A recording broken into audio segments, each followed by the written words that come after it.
చాలా మంది అనుకుంటుంటారు డయాబెటీస్ అంటే జస్ట్ వచ్చి షుగర్ జాస్తిగా ఉందనేసి. బట్ డయాబెటీస్ ఒక రియల్ ప్రాబ్లం వచ్చి ఇన్సులిన్ రెసిస్టెన్స్ అని చెప్తాము. సో ఇన్సులిన్ రెసిస్టెన్స్ అంటే ఏంటంటే ఫస్ట్ వచ్చి మీరు ఇన్సులిన్ వర్క్ వచ్చి ఫస్ట్ మీరు అండర్స్టాండ్ చేసుకోవాలి. ఇన్సులిన్ వచ్చి ఒక కీ లాగా వచ్చి యాక్ట్ చేస్తుంది. సో మీకు సెల్ ఉంది, సెల్ లో వచ్చి మీకు వచ్చి షుగర్ లోపల పోవాలంటే దానికి వచ్చి కీ లాగా వచ్చి ఇన్సులిన్ వచ్చి యూజ్ చేస్తారు.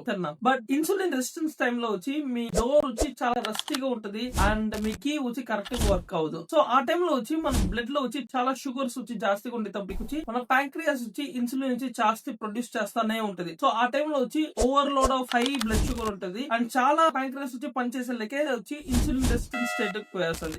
ఇక్కడ ముఖ్యమైనది వచ్చి మన ఇన్సులిన్ రెసిస్టెన్స్ ఖచ్చితంగా వచ్చి రివర్స్ చేయొచ్చు. అది ఎట్టంటే కరెక్ట్ అయిన ఫుడ్ మనం వచ్చి తినేది, లైక్ బిట్వీన్ ద మీల్స్ వచ్చి కరెక్ట్ అయిన ఫుడ్ తినేది, అవతల వచ్చి లో కార్బ్ ఫుడ్ తినేది, అవతల వచ్చి కరెక్ట్ అయిన వాకింగ్, లైక్ ఫుడ్ తినే అవతల వచ్చి అట్లీస్ట్ ఒక 10 to 15 minutes ఆఫ్ వాకింగ్ చేసేది, అవతల కరెక్ట్ అయిన టైం లో వచ్చి నిద్రపోయేది. ఎందుకంటే poor sleep can cause increase the insulin resistance. అవతల మన స్ట్రెస్ నుంచి మేనేజ్ చేసేటప్పటికి వచ్చి ఆ ఇన్సులిన్ యాక్షన్ వచ్చి బాగా వచ్చి వర్క్ అవుద్ది. సో ఆ ఇన్సులిన్ సెన్సిటివిటీ వచ్చి చేస్తుంది. సో ఎవరైనా చెప్పేటప్పుడు ఇన్సులిన్ రెసిస్టెన్స్ చెప్పేటప్పటికి మనం వచ్చి డయాబెటీస్ వచ్చి రూట్ కాజ్ లో వచ్చి క్లియర్ చేస్తున్నాము, not just controlling the sugars alone with tablets అన్నా. సో ఈ వీడియో మీకు వచ్చి చాలా ఇన్ఫర్మేషన్ గా ఉంది, మీరు వచ్చి చాలా నేర్చుకుని ఏంటంటే నా ఇన్స్టాగ్రామ్ బయోలో వచ్చి నా వాట్సాప్ గ్రూప్ ఉంది, గ్రూప్ లో వచ్చి మీరు జాయిన్ చేసుకోవచ్చు. నేను ఎట్లా వచ్చి మీకు వచ్చి డయాబెటీస్ వచ్చి రివర్స్ చేసేదని చెప్పిస్తాను. అండ్ మీకు వచ్చి ఈ వీడియో వచ్చి చాలా యూస్ఫుల్ గా ఉందంటే లైక్ చేయండి, ఫాలో చేయండి. నెక్స్ట్ వీడియోలో కలుద్దాం. Thank you.